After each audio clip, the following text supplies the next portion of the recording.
नमस्कार मित्रों, मैं डॉक्टर योगेश व्यास।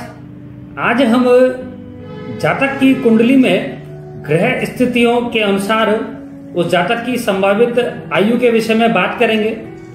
शास्त्रों के अनुसार बालक की जो आयु का निर्धारण है वो माता के गर्भ में ही हो चुका होता है और ये बड़े गौरव की बात है कि भारतीय ज्योतिष शास्त्र के ग्रंथों में आयु के विषय पर व्यापक अध्ययन, मनन और चिंतन किया गया है। महर्षि पाराशर ने भी अपने ग्रंथों में दीर्घायु, अल्पायु, मध्यायु आदि 7 प्रकार की आयु के विषय में बात कही है। मित्रों, अगर वीडियो अच्छा लगे तो इसे लाइक करें, चैनल को सब्सक्राइब करें। अब हम कुंडली द्वारा आयु में कमी से संबंधित कुछ प्रमुख योगों के विषय में बात करेंगे। मित्रों, ज्योतिष में मृत्यु का कारण एवं आयु का निर्धारण सामान्यतः अष्टम भाव से ही किया जाता है। इसके साथ में ही अष्टमेश, आयु का कारक शनि, लग्न और लग्नेश, राशिश और चंद्रमा, द्वादश भाव एवं मारक भाव द्वितीय और सप्तम भाव होते हैं। ये भावेश, इन पर शुभ अशुभ ग्रहों का प्रभाव, इनकी युतियां इत्यादि का विचार भी कर लेना महत्वपूर्ण होता है। सामान्यतः मारक ग्रह आयु में कमी करते हैं और मृत्यु अथवा कई प्रकार से कष्ट देने वाले योग बनाते हैं। इसलिए मार्के से संबंधित ग्रहों के वैदिक यंत्रों को अपने पूजा घर में स्थापित करके उस मार्केस के मंत्रों का लगातार जाप करते रहना चाहिए, कई बार दान भी करते रहना चाहिए। मित्रों, व्यक्ति की कुंडली में लग्न, तृतीय और अष्टम भाव की मजबूत स्थिति आयु में वृद्धि प्रदान करती है।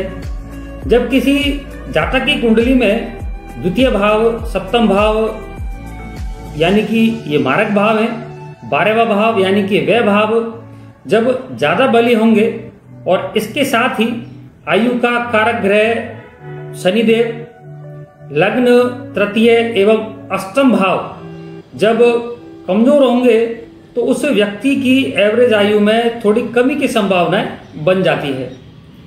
अगर यही सारे योग नवांश कुंडली में भी बन रहे हैं तो उस जातक को अपने स्वास्थ्य और आयु के विषय में थोड़ा सजग हो जाना चाहिए।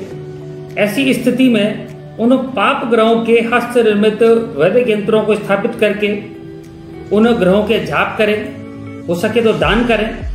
यहाँ हम इन भावों से केवल आयु और स्वास्थ्य के विषय में ही बात कर रहे हैं। इन भावों से बहुत सारी चीजों को देखा जाता है, लेकिन अभी यहाँ केवल हम 2 विषयों पर ही बात कर रहे हैं। अच्छी आयु के निर्धारण में लग्नेश काफी महत्वपूर्ण होता है। जब लग्नेश अष्टम भाव या 12वें भाव में बलहीन होकर स्थित होता है तो जातक को अक्सर स्वास्थ्य में परेशानी देखने को मिलती है, जिससे जीवन व्यथित होता है। इसलिए लग्नेश की मजबूत स्थिति बनाने के लिए जातक को लग्नेश के ग्रह का एक हस्त निर्मित वैदिक यंत्र स्थापित करके लग्नेश के वैदिक मंत्रों का जाप करना चाहिए। और अगर कुंडली के माध्यम से संभव हो रहा हो तो जातक को लग्नेश का एक रत्न भी धारण कर लेना चाहिए। जाप करने से लग्नेश मजबूत होगा और आयु में निश्चित ही आपकी वृद्धि में सहायक सिद्ध होगा। जातक की कुंडली में जब चंद्रमा, राहु, शनि, सूर्य, केतु आदि पाप ग्रहों से युक्त होकर के 6, 8 या 12वें भाव में जब स्थित होता है और इसके साथ ही लग्नेश भी पाप ग्रहों से युक्त होकर या द्रष्ट होकर वो बलहीन हो जाए तो इससे बालारिष्ट या जातक की आयु में कमी का योग बन जाता है। जब कुंडली में लग्नेश कमजोर होकर 6 या 8 भाव में स्थित हो और लग्नेश पर किसी शुभ ग्रह का प्रभाव भी नहीं हो, साथ में गुरु और चंद्रमा भी निर्बल अवस्था में हो, तो ऐसा योग भी जातक की आयु में कमी की संभावनाओं को बढ़ा देता है। शुभ प्रभाव से रहित चंद्रमा पाप कर्तरी योग यानी कि शनि और राहु के मध्य में स्थित हो जाए और लग्नेश भी कमजोर हो तो भी आयु में कमी देखी जा सकती है। ऐसे ही जब लग्नेश होकर चंद्रमा अस्त हो जाए और सूर्य या राहु या फिर केतु के साथ बैठकर ये कुछ पाप ग्रहों से दृष्ट भी हो तो ऐसा योग भी जातक की आयु में कमी सिद्ध हो सकता है, कमी कर सकता है। चंद्रमा को मजबूत बनाने के लिए जातक को चंद्र ग्रह का एक हस्त निर्मित वैदिक यंत्र स्थापित करके चंद्रमा के वैदिक मंत्रों का जाप करते रहना चाहिए। ऐसे ही यदि अष्टमेश 6 या 12वें भाव में स्थित होकर पाप ग्रहों से या तो युक्त हो या पाप ग्रहों से दृष्ट हो तो भी ये जातक की आयु में कमी कर सकता है। इसी प्रकार से द्वितीय और 12वें भाव में पाप ग्रह स्थित हो, इसके साथ ही लग्नेश भी बेहद कमजोर हो जाए तो भी आयु में कमी देखने को मिल सकती है। तो इसी प्रकार से दोस्तों लाल किताब के अनुसार गुरु आयु में बेहद सकारात्मक ग्रह माना जाता है। जब गुरु 6 या 8वें भाव में कमजोर होकर पाप ग्रहों से युति करता है तो इस स्थिति में भी जातक को आयु में थोड़ी कमी देखने को मिल सकती है। इसलिए गुरु को मजबूत बनाने के लिए जातक को अपने पूजा घर में गुरु का एक हस्त निर्मित वैदिक यंत्र स्थापित करके इस गुरु ग्रह के जाप करते रहना चाहिए।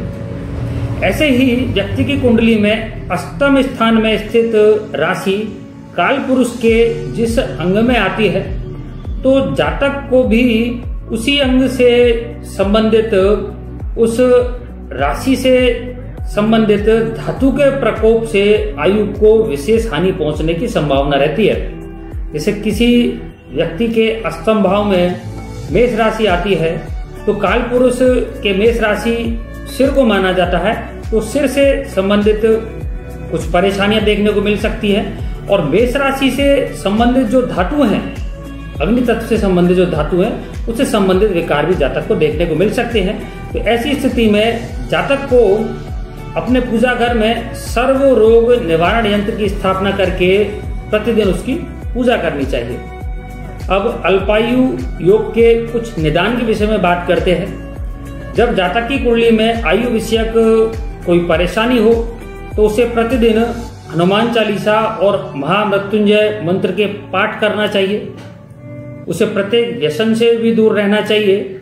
इसके साथ ही लग्नेश और प्रमुख ग्रहों को मजबूत करने के लिए उनके वैदिक यंत्रों को स्थापित करके उन ग्रहों के मंत्रों के जाप करने चाहिए।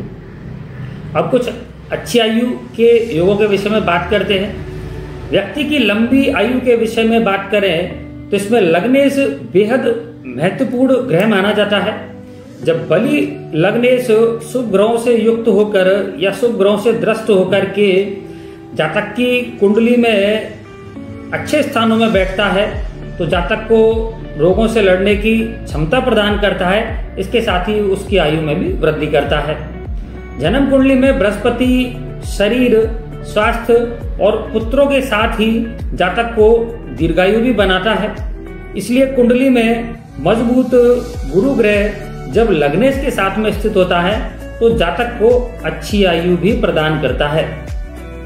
इसी प्रकार से लग्न कुंडली में लग्न, तृतीय, अष्टम भाव, ये सब भावेश और आयु कारक ग्रह शनि जब बली अवस्था में विद्यमान होते हैं, इसके साथ ही ये योग अगर नवांश कुंडली में भी बन जाते हैं तो ये सभी निश्चित ही जातक को एक अच्छी आयु प्रदान करते हैं। जब कुंडली में अष्टम भाव में पाप ग्रहों से रहित शनि विद्यमान हो या फिर शनि अष्टमेश के साथ में मजबूत संबंध बनाए तो भी जातक को लंबी आयु प्राप्त होती है। आयु में वृद्धि के लिए जातक को शनि का हस्त निर्मित वैदिक यंत्र स्थापित करके प्रतिदिन इसकी पूजा और इसके जाप करने चाहिए। मित्रों, इन हस्त निर्मित वैदिक यंत्रों की जो डिटेल है वो आपको वीडियो के नीचे लिंक के माध्यम से मिल जाएगी। इसी प्रकार से जब केंद्र, त्रिकोण और अष्टम भाव में पाप ग्रहों का योग नहीं बने, लग्नेश व गुरु केंद्र में स्थित हों तो ये जातक को लंबी आयु प्रदान करते हैं। ऐसे ही कुंडली में जब लग्नेश अष्टमेश से अधिक बली हो, चंद्र राशि का स्वामी भी अपने अष्टमेश से बली हो, इसके साथ ही नवांश कुंडली में भी लग्नेश और चंद्र राशि का स्वामी अपने अपने अष्टमेशों से मजबूत हो तो ऐसे योग में भी जातक को लंबी आयु की प्राप्ति होती है।